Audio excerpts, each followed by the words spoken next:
All right, good afternoon, or should I say good evening, everybody, if you're on the U.S. West Coast like I am. It is 6:38 p.m. on July 10th, 2025. We got some stuff to go over. Massive coronal hole just started facing Earth. We're going to start with that and then go into the rest of the forecast here. So this is a current view of the, hold on, I'm just switching screens over here on another monitor. This is the current view. This is a still image in 211 angstroms, and this is the surface of the sun. As you can see, this is a very large coronal hole. It is completely transequatorial, going from down near where the solar polar fields are in the south all the way to the northern solar polar fields. This is the sun now. These are some different angstroms of light we can look at. And 211 angstroms. We see it over here in gold. Very bright here as well. Okay, now let's get into this. So this is of positive electromagnetic polarity. This is the green. This is the currently where we are in the sun's 33-year cycle, or the approximate 33-year cycle.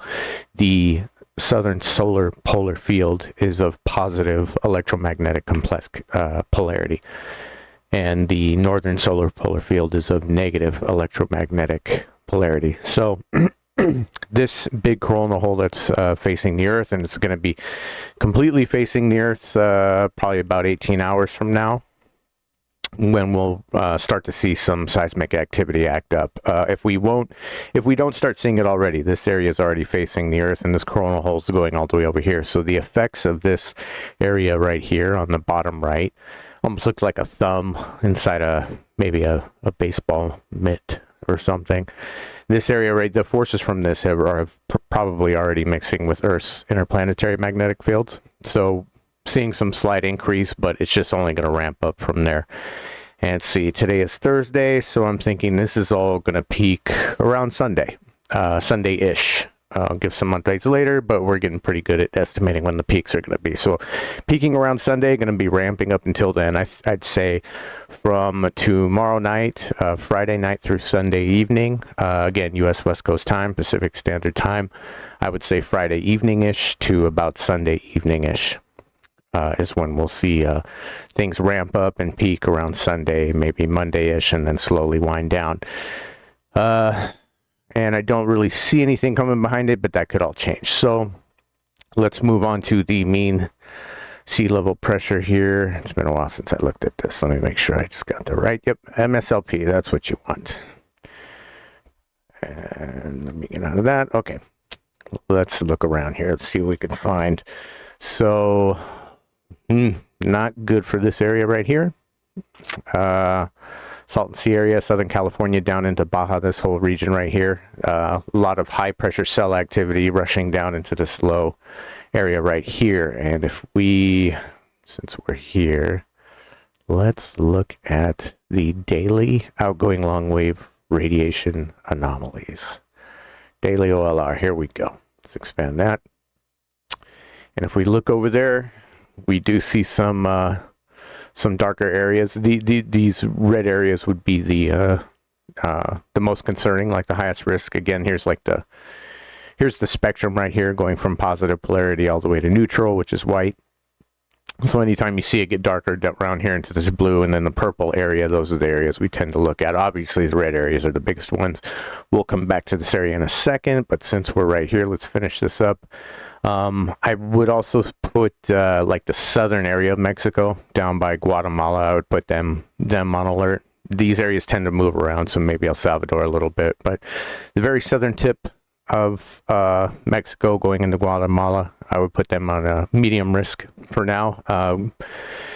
The risk could increase, might increase sometime this weekend, so we'll give an update if we see any changes then. And just remember, this is also this daily OLR anomaly, so this is all the data from yesterday. So everything I'm saying today is kind of a little bit not accurate, a little outdated, and by tomorrow it'll probably be noticeably different. So we'll update on that later. Okay, so that's U.S. West Coast. Let's go back over here. Let's see, look at this area right here. So Philippines, northern end of the Philippines has the most low pressure cell activity. But we're seeing these little dark spots right here, and these tend to move around a lot. So I would maybe put Papua New Guinea at medium risk. This whole area right here actually is a little bit lower pressure than usual. So I hate to put such a large region on alert, but Philippines, Indonesia, Papua New Guinea, I would put those at medium to higher risk. Let's go look at the OLR anomalies in that area. So yeah, that area in between Indonesia and the Philippines, we've seen stuff there this solar cycle a few times. Down here in that area north of, I believe that's Papua New Guinea, has some areas down here. So yeah, this whole little region right here, I would put them at an elevated risk, a little higher than medium risk for sure. And let's look over. Did I see something over here? Ooh, nothing over here. We'll come back to this area because I think there might be some deeper blot echoes there that could be an indication of a stronger event brewing up. India is completely low pressure cell almost entirely. Let me look at the... Yeah, and see that area that we called out with that low pressure cell here. See this dark red area here, just south of Japan right here. If we go back over here and we look, see there's this whole big dark area right here. If we zoom in a little bit, it looks like they're gathering and concentrating right there. So if we can kind of correlate this area with that area, if this moves over that way or that low pressure cell comes down south a little bit and meets right there, I would expect an event right there. This large area out here in the ocean. See which direction that moves or how that changes shape. But this is more likely to affect Japan or the area in between the Philippines and Japan, like the Marianas Trench and all that stuff. Let's go back here. Let's see. Alaska's always at some sort of risk. It's kind of hard to tell with Alaska. We'll come back to Alaska and South America when we look at the actual earthquakes to see what's been going on the past few days. Coming over here to Saudi Arabia, let's go ahead and give this area a little look right here. So, not too shabby. I'd be a little tad concerned about this, more for volcanic reasons right here. Let's just go check that out real quick. Let's see. Saudi Arabia, not really. India covered. What else is new? I would say maybe even Pakistan. Let's look at this area over here. So, yeah, I would maybe medium risk, about the same risk as, we'll come back to this area too with the earthquakes, but let me just check this and then we can kind of shift gears here a little bit. So yeah, not looking too shabby. I wouldn't be, unless this, unless we can, yeah, I don't think should be too much to worry about. Volcanoes a little trickier to predict, so, but I wouldn't say anything going on in the next few days is significantly going to swing a volcanic activity one way or another in this area right here south of Italy and Spain. Okay, so let's move over to the earthquake map. So we're on USGS. Let's do, let's do a custom one because I want to be a little precise here. I feel like I'm getting a little too much ambiguity between these other data points that I get. So let's put the let's put custom 4.0. We don't need to go back 7 days. Let's go back 5 days just to be thorough here. It might be a little too much. And then do we want to do the depth? Let's just do 60. And yeah, let's do that. Actually, you know what? Let's not, I want to look at the US West Coast, and that gets a little tricky. So let's do that. Excuse me. So let's see. What do we have here? New Zealand. Yeah. Oh, interesting. So New Zealand. Well, this whole area here. So this is in between Fiji, Tonga, and down here, Auckland. That's pretty active. I would actually, let's go back and look at this again. Maybe, did I overlook this area? I sure did. Sorry, New Zealand. You guys are my biggest fans. It's horrible of me. So let's go down. Yeah, look, so they got a real strong low pressure cell here, but that's not where the majority of the quakes were happening. So if we go back right here, perhaps that low pressure cell was bigger or larger, and or maybe there was just another one in this area. Perhaps. I'm not saying that there was one way or another. And there is slightly dark area right here in this area coming up in here. But again, I would like to see the data from tomorrow to see what the data really was today, if you know what I mean. Again, this is a daily thing. It only updates every 24 hours, thereabouts. So, but tremendous low pressure cell activity here. And those events we've seen in the last 5 days were up here. There's a chance they actually come down into New Zealand. So yeah, I would put New Zealand at medium risk for sure. Maybe even a little bit higher just because of all the activity that we've seen there so far. Because that's more than usual for sure, in my opinion. Let's see.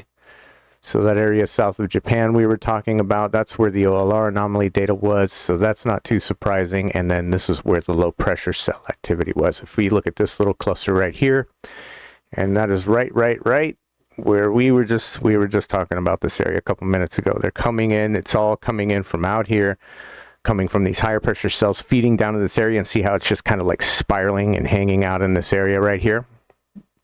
That's usually a stronger indicator than it just passing through. Although passing through has an effect too. Like if you just see these directions of these white lines, they do mean something. They're not everything. But when you see dark purple like this and a bunch of, wind basically carrying charged particles down into the, lower atmospheres near plate boundaries, which are these big red lines right here, and that's where you see these things happening. So that cluster right there can be explained, possibly a bigger event right there. I'd keep an eye on that area right here south of Japan. So we got Japan. This whole region right here is kind of tricky just because it's just so big, and I don't like putting just let me put this whole 3 different countries, even this kind of a wide area right here. So I would keep an eye on this area because these things can change pretty rapidly in this part of the world. So require more, observation, peaks and troughs or whatever, just at different times of the day. Like if, I could watch, some other part of the world, like, the U.S. West Coast, for example, the weather doesn't typically changes severely and as rapidly as it does right here. So anyways, moving on. We did Japan. What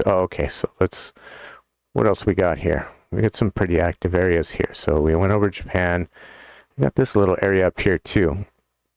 These are from, only one of these is from recent, and this is like the big one. So that might have been the end of it right there. You might see more right there, but we'll see about that. And then nothing right here. So that could mean one of two things. Both of them pretty obvious. There's not pressure being released right here at all, at least at a 4 magnitude.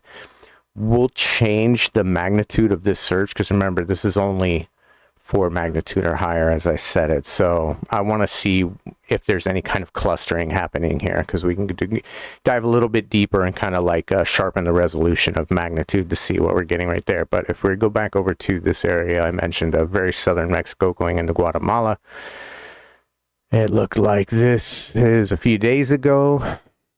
So I would still have this area, like just based on the more recent data, and there was some shaking there recently. So this is interesting how far inland we're seeing these earthquakes, because the further, at least in this part of the world, this plate boundary right here, the further to the right that you see earthquakes, the deeper they are. So like if we go over here, this one's 56 kilometers deep, and this one's, more than double. Just that little distance. See, it's this far away here, and then about that far away there, and then let's see how deep this one is. 225.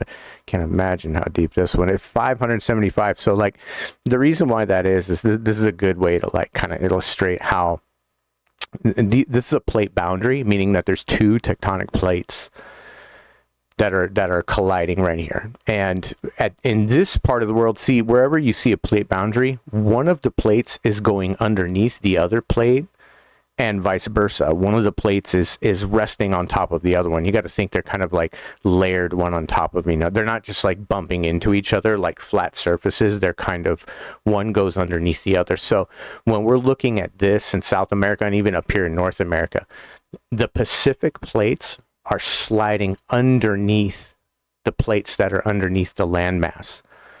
And that's why you see the depths where we show the plate boundaries.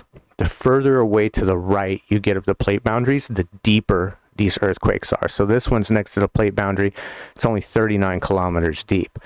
You go inland more, and it's 575 kilometers deep. So that gives you an idea of like this plate boundary is kind of like at the floor of the ocean. And then as you go further away from it, that plate boundary still exists. That's what we call the subduction zone. It's this area, this like space that's in between these two massive plates. And it goes down at an angle. So it just keeps, that plate boundary is still there. It just goes deeper and deeper and deeper. And then you get into earthquakes like this. And it's almost 600 kilometers deep. Anyways, enough of that tangent there. I would put them on medium risk still. I'm probably going to give another update because, as I mentioned, let's just look at this beast again. This is a very, very, very large coronal hole. It's not too often we see this much of a deep, dark patch all sort of facing Earth at the same time and transequatorial. Sometimes you'll see like these massive coronal holes, but they'll all be at the solar polar regions. So they're not like, they're unmitigated solar wind, and all those charged particles aren't necessarily pointing towards Earth. See, our view of the sun is from satellites that are on the same orbital plane as Earth. So when we're looking at these images of the sun, the equator of the sun is the part that's directly facing the Earth. So if you're looking at this picture right here, I mean, the Earth is about the size of my cursor.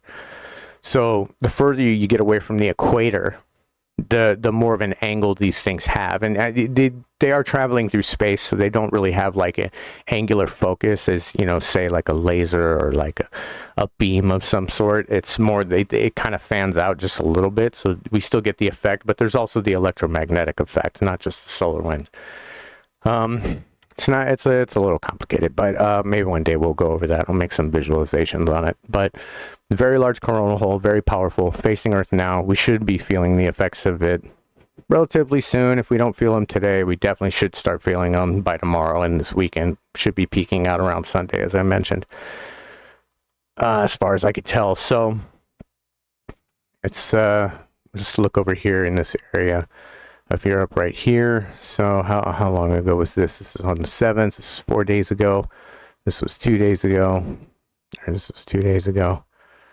So yeah, I wouldn't put this area on too big of a risk. So I think that about, oh, you know what? Why don't we just do some planetary alignments real quick. Forgive me while I go through the settings, because every time you open up this app, you have to do the settings all over again. So we want to see the planets. We don't care about the moons. We don't care about dwarf planets. We don't care about the stars. I mean, we care. We just don't want to see them. Constellation lines. Nope, I'm not doing astrology today, sir. We don't need the asteroid belt. We'll keep the scale grid and the paths, and we are good to go. So let's look at what we got going on here. So here is Earth, and see our nearest neighbors. Not much. There's kind of like this, I think that's going to happen eventually. Let's kind of zoom out a little bit, see if there's anything on the opposing side of the sun here or out here. So no, not much in the way of planetary alignments. Let's see how long it takes for us to meet up with Saturn here, because that will be a significant period for sure. So when we get to about here, September, I'm trying to make a mental note of that. Sometime in September, we'll have a planetary alignment, which will be, yeah, it'll be Sun, Earth, and Saturn. Saturn has one of the largest effects on seismic activity, by the way, Saturn and Jupiter. But I think Saturn's the big dog. When it comes to other planets that our Sun and Earth align with, or the Earth and Sun align with, This one has the biggest effect on seismic activity. You can backtest that and go check. It's actually pretty interesting.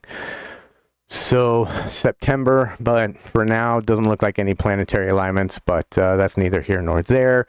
Not the largest factor. The largest factor would be the coronal hole, outgoing long wave radiation, low pressure cells, things like that. Other, mostly solar and earth dynamics. So I think that's it for now. I think that covers about everything. Just real quick again.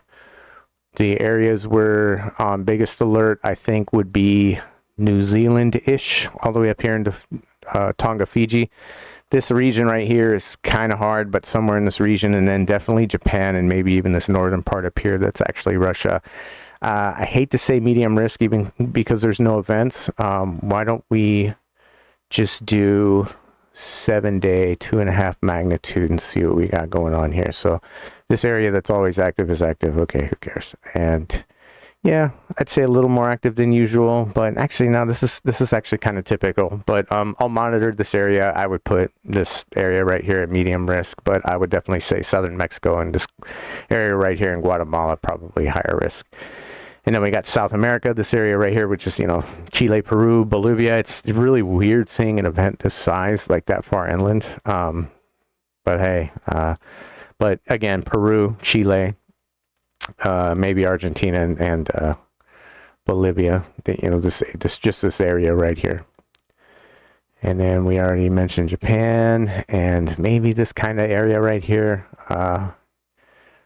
I saw something that made me think Pakistan, but maybe not. And yep, okay. I think that's it for now. If you guys have any questions or comments or anything like that, go ahead and leave them, and I'll respond back to you. I appreciate you. Like, comment, subscribe, all that stuff.